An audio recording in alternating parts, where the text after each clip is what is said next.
السلام عليكم لكل حبايبنا، ما تنسوش تعملوا لايك للفيديو لو عجبكم واشتراك ومتابعة للقناة على اليوتيوب والتيك توك.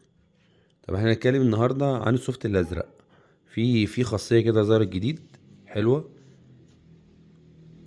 في خاصية ظهرت جديد حلوة كده، عايزين نشوفها بتعمل ازاي. طب احنا عندنا المنيو كده زي ما احنا شايفين.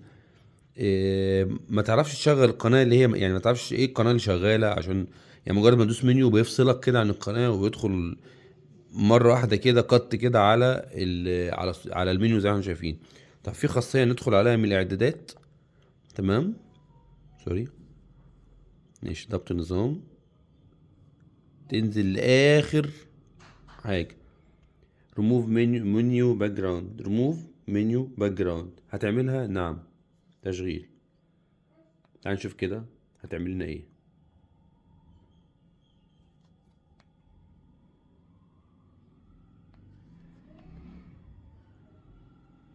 بص اللي حصل، جاب لك قناه في الباك جراوند والمنيو معاك في نفس الوقت.